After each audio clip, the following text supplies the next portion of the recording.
Principals Podcast. I'm Matt George. And I'm Mark Zockel. Here we are again. And by this time, you should realize it's only worth listening to me. Fine. I'll do this by myself. It hurt their feelings. Get ready for more of that, because we're talking today about letting people go. You walked right into it, I see son. what you did there. I see what you did.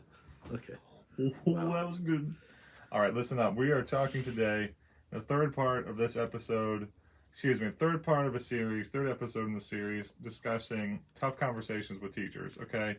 And today's the one we're going to smile through the whole time. We're just going to talk like this and smile, because if we don't, we're going to think about bad things, and it won't be hugely joyful, and we can't do this and not be joyful. So we really ought to think of a topic where we can't help but talk through tears and just bro, this can't. No. What did that podcast sound like? It would sound like my Tuesday night. Or my Wednesday night, my Wednesday night, that's what it would sound like. Yeah. All so right. We'll try to avoid those. That was a personal thing I'm telling you about. Oh boy. I'm actually telling you about on this podcast right now. Okay. The third tough conversation. Yeah. Third of the series, and we're gonna end with this one when it comes to tough conversation. I'm sure we'll bring up other topics in the future. Yeah. That will revolve around this topic, but yeah, we've reached the end. Yeah. So and here's the ground rules for this one. We're not going to go back and rehash 100 things we already talked about. Correct. So when we say go listen to previous episodes to hear about things like you should write down your processes, and you should make sure that you have played this out in a hypothetical, a theatrical way with the principal or somebody else. So you are actually having these conversations before you have to have these conversations. In a play way. If you want to hear that, please go, and please do go. You do want to hear that. It's really good. It's funny. We are handsome folks with video on us now. Oh, no. You want to see those things. You want to go. We need to build up the listeners.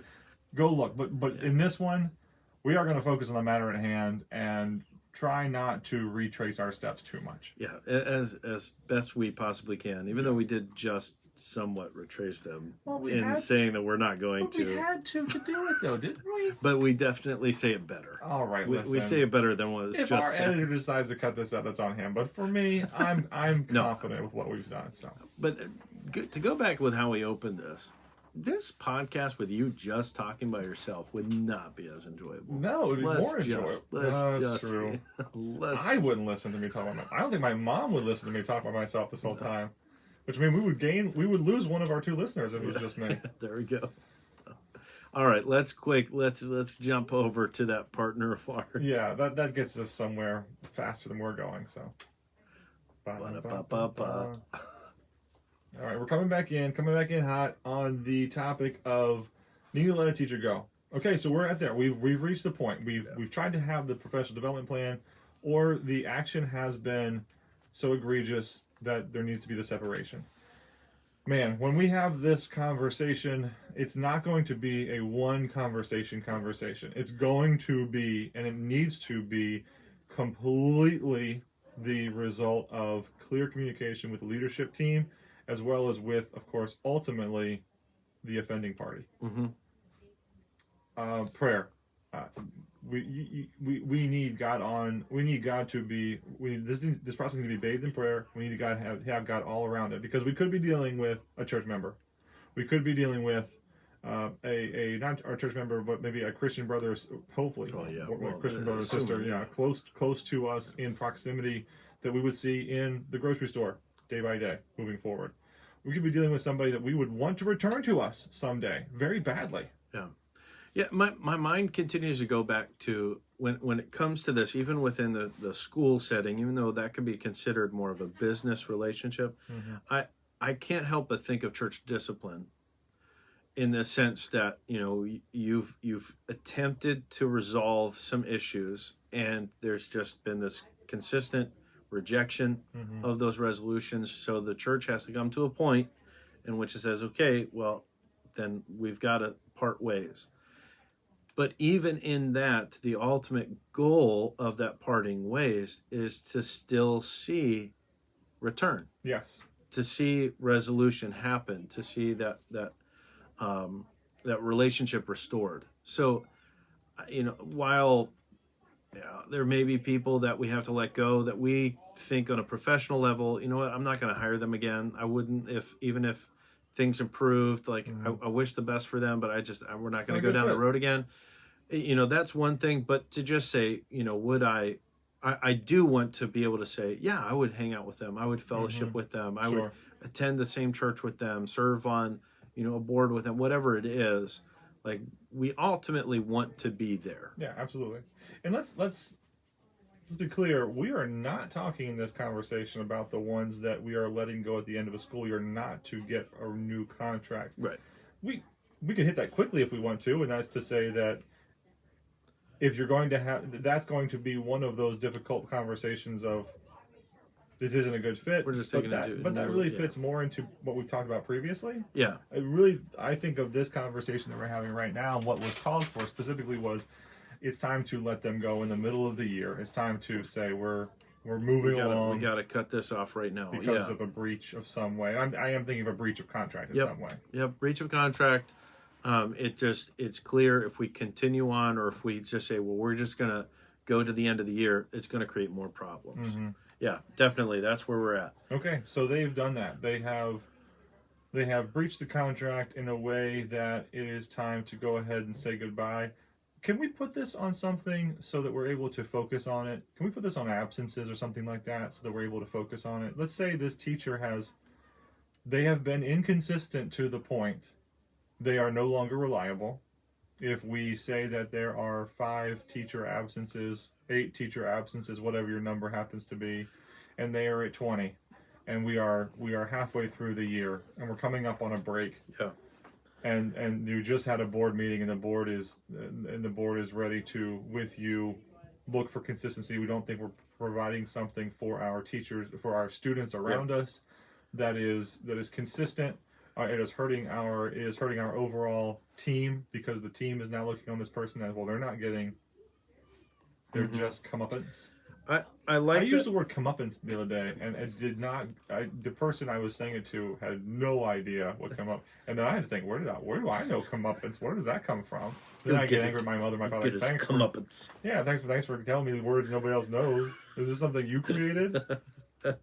I like that you went with attendance, because, you know, there are those things where, you know, whether it be, you know, these egregious things of sexual misconduct, or something like that, or that it's just, or violent behavior, that it's very obvious, no matter where they are, they're not sticking around. Mm-hmm. Like, those perhaps are not going to be as difficult of situations as I mean, granted, if we go back to saying, you know, we want to see them, you know, living their life for God, and we want to be able to see that growth, but at the same time, when it comes to letting them go, that's not going to be the difficult thing. But when it does come down to, you know, they wore sneakers one too many times, so now we're going to let them go. Or, they have this habitual tardiness, or they are leaving, they've exceeded their attendance limits for, you know, not valid reasons. Mm-hmm. Like, that becomes a little bit more of a challenging thing for us to be like, yeah, we're just going to let you go because of this point. As it is with students, when they've reached that number of behavior markers, whatever your behavior marker system happens to be, or whether even if you don't have behavior markers, you don't have the quote-unquote demerits or whatnot, they've reached whatever it is that you have said, don't do that again. Strike 3 and strike 4 had happened, and now it's time for, in the same way. And let's throw on top of it, as we build our hypothetical situation. See, we've built a perfect PTF. Yeah, I know. I was just thinking about the perfect this is firing. the perfect storm. Perfect cutting of weight. In that, let's just throw on top of it that when they are at school and they are teaching, they are the best. Oh, okay. They are. So they are really good. Yeah. Or even put it beyond that, they are really loved. Yeah. By the students and parents. And you know that, yes, you know, it's unfortunate we're at this point because they are a good teacher, because people do love them. And when we let them go, the school potentially might even be looked upon as the bad guy. Yeah. You know, we're always going to be the bad guy. Yeah, but even more so, know you're going to get those phone calls of, that was the worst decision the school's ever made. But Yeah. at the same time, I like to think of these situations when it comes to hypotheticals and building policy and procedures, because when we have a solid plan and solid justification for making those kind of decisions, it Mm-hmm. makes everything else easier. Yep. I mean, just when it comes to dealing with negative attitudes, or the rotten apple in the barrel, like, yeah, you just pick it up and you toss it out and you move on. And we're But saying relatively easier because we get it. it's always going to Never be gonna be it's always easy. going to be challenging. Yeah. But when you prepare for the hardest situation, Mm-hmm. most difficult situation, and you have a solid way through that, as difficult as it's going to be, regardless, you are setting yourself up to be able to be more consistent in those perhaps lesser challenging situations. Okay, so boots on the ground here. What does this look like? Well, you're going to have different scenarios in your institutions, and we're not going to go into the deepest details of our own experiences with this. Suffice to say that we have experiences with this, though not as much as others, we are sure, but we have experiences with this, and so some things to consider and look out for. First, some of the mundane logistics. Who are you going to have be stepping in? Yeah. Can you do this closer to a break where you give yourself a little bit more time? Is it a situation where you can offer yourself that kind of leeway? Is it not? Make sure you've thought through that. Make sure you've thought through make sure hopefully policy is in place for what's going to happen with their actual material in the building. Will the classroom look, will there be anything on the walls if they take their stuff with them, or is that school stuff? Mm-hmm. Will you have any children that are still with the school that would not be? Does the offending party have any children in the school? Yeah. What will the plan be for Will them? they stay? Will they go? Yeah. Yeah. Will that be a consideration that the leadership needs to make as concerns the continuation of a tuition benefit, which may not have been there before, or something along those lines, or something that. Not that it wouldn't have been before, a tuition benefit which was there before and which now is no longer there, of course. These are small details, but they become massive details the moment after you said the hard thing. Especially, if you haven't thought through it ahead of time. Yeah, the other thing along those lines is, we established already, you've gone through, you've had the conversations that have led up to this point. Mm-hmm. But I think it is really important that you are also including, like, if depending on how your school is set up, if you're a ministry of your church, are you involving the pastor? Are you involving others that potentially could after talking can give a little bit more of, this is just you versus me. This isn't the teacher versus the administrator. This isn't. It's not even necessarily the teacher versus the school in total. It's just establishing, yes, everybody sees it this way. The school sees it this way. We can have that well established, so that you now are choosing as the teacher, that I'm not there. I'm not on the same page with you, so this makes sense to me that you're going to ask me to go somewhere else. If we can make that happen, that'd be tremendous. But I do love the point you brought up of making sure that the leadership's on your team, because you can fight the fire from below, so to speak. You can fight the fire. You as administrator get paid to fight the fire from below. You get paid to take those hits. I say below. No one's over something. We're not saying we're over somebody. We're saying that the structural, the organizational flow chart. Those below faculty, staff, or the stakeholders outside of the faculty and staff, the parents, you mentioned them earlier, we are the ones who would be taking that smoke. We are the ones who are taking that fire. You don't want to try to fight that from both sides, though. You need to make sure that you have communicated expansively. That's not the right word. Communicated exhaustively with an exhaustive manner with the leadership. And something like firing, I don't know too many situations where that could be the sole discretion of the administrator. Right. That's going to probably be something which is a vote from on high. Yeah. And so probably many going with the advice of the administrator, but it would still be a vote from on high. Yeah, and I would even argue if for whatever reason your institution does have it to where, if the administrator deems it appropriate to just let somebody go, they have the authority to do so. Get rid of that, because maybe rewrite that policy. Because you really don't want that. No. Because even stopping and considering that perhaps there is more of personal vendetta is not the word, but there may be more personal things that you have against them that you're not seeing it very clearly. So you definitely need that other perspective, and to have a school board that is comprised of several different perspectives, hopefully, to be able to step in and say, "Oh no, we totally see it the same way that you are." That is strong. Yep. So yeah, you definitely want that.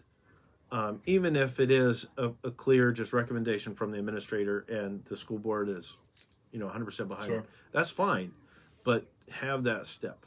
Be extremely careful. Another point to make here: be extremely careful with the words which come out of your mouth.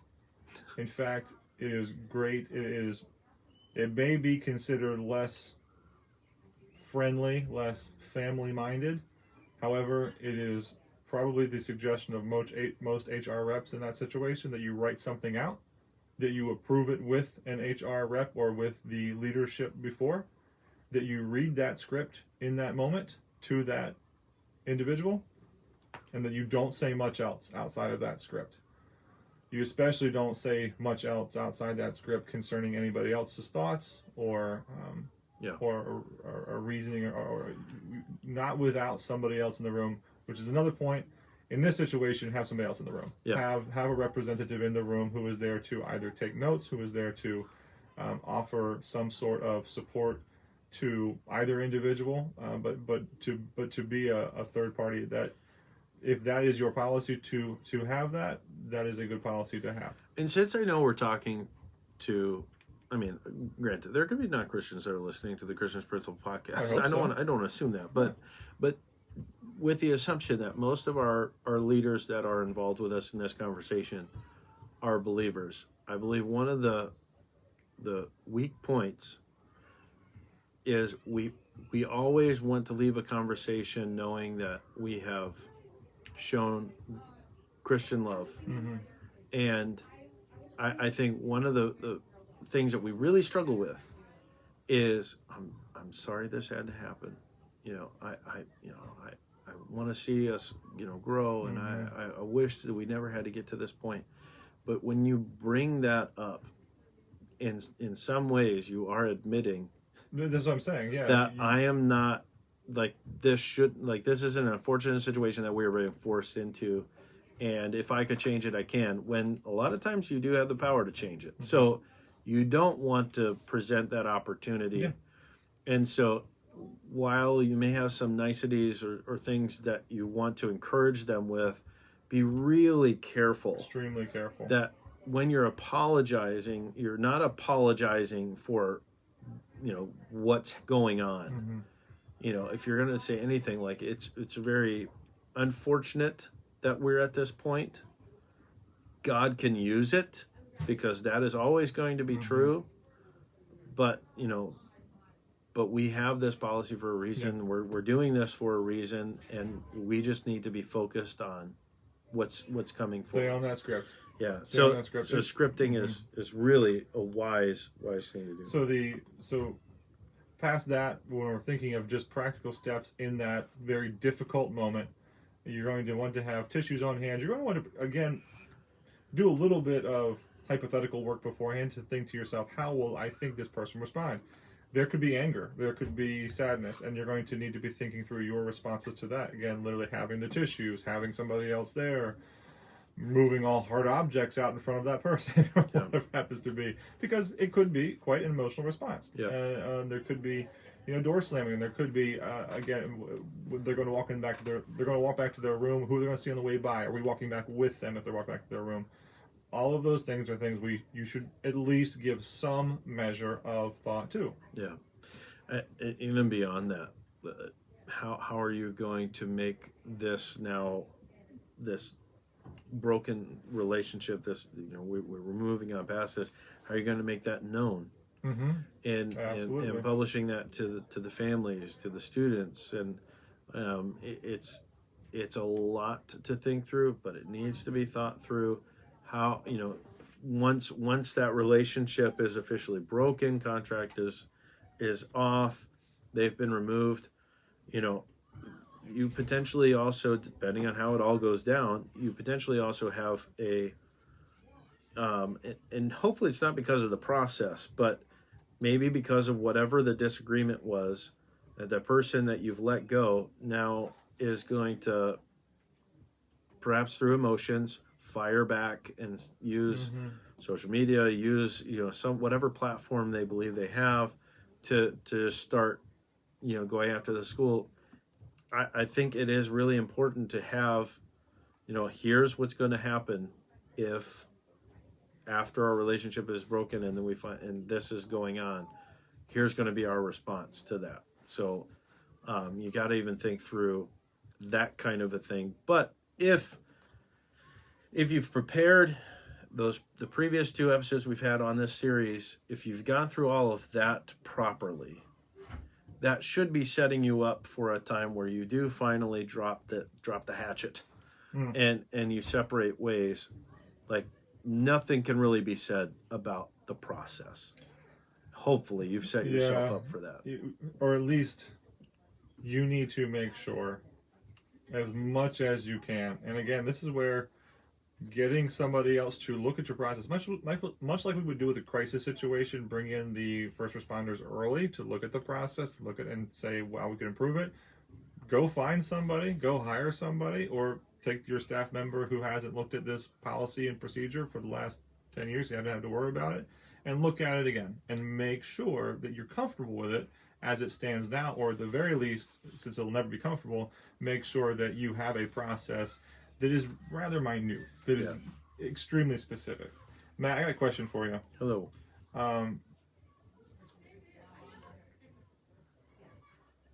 going to start that over, Matthew. Matt, I got something to say to you. Oh. All right, 2 fish are in a tank. One turns to the other and says, any idea how to drive this thing? We needed some of my wry humor.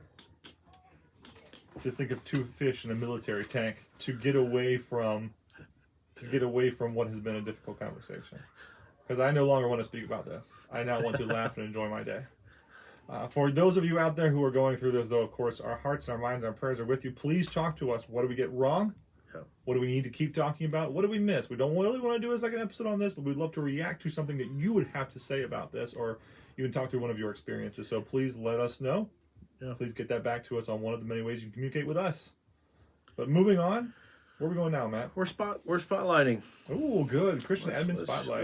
Let's grab that light. Let's shine it right down. Spotlight is a highlight. We're gonna shine it on Dr. Carla Hodges Brown. Oh, Dr. Carla Hodges Brown. Very good. She is the secondary principal of Salisbury Christian School on Parker Road in Salisbury, Maryland, and she has been there for 2 years now. This is her 2nd year.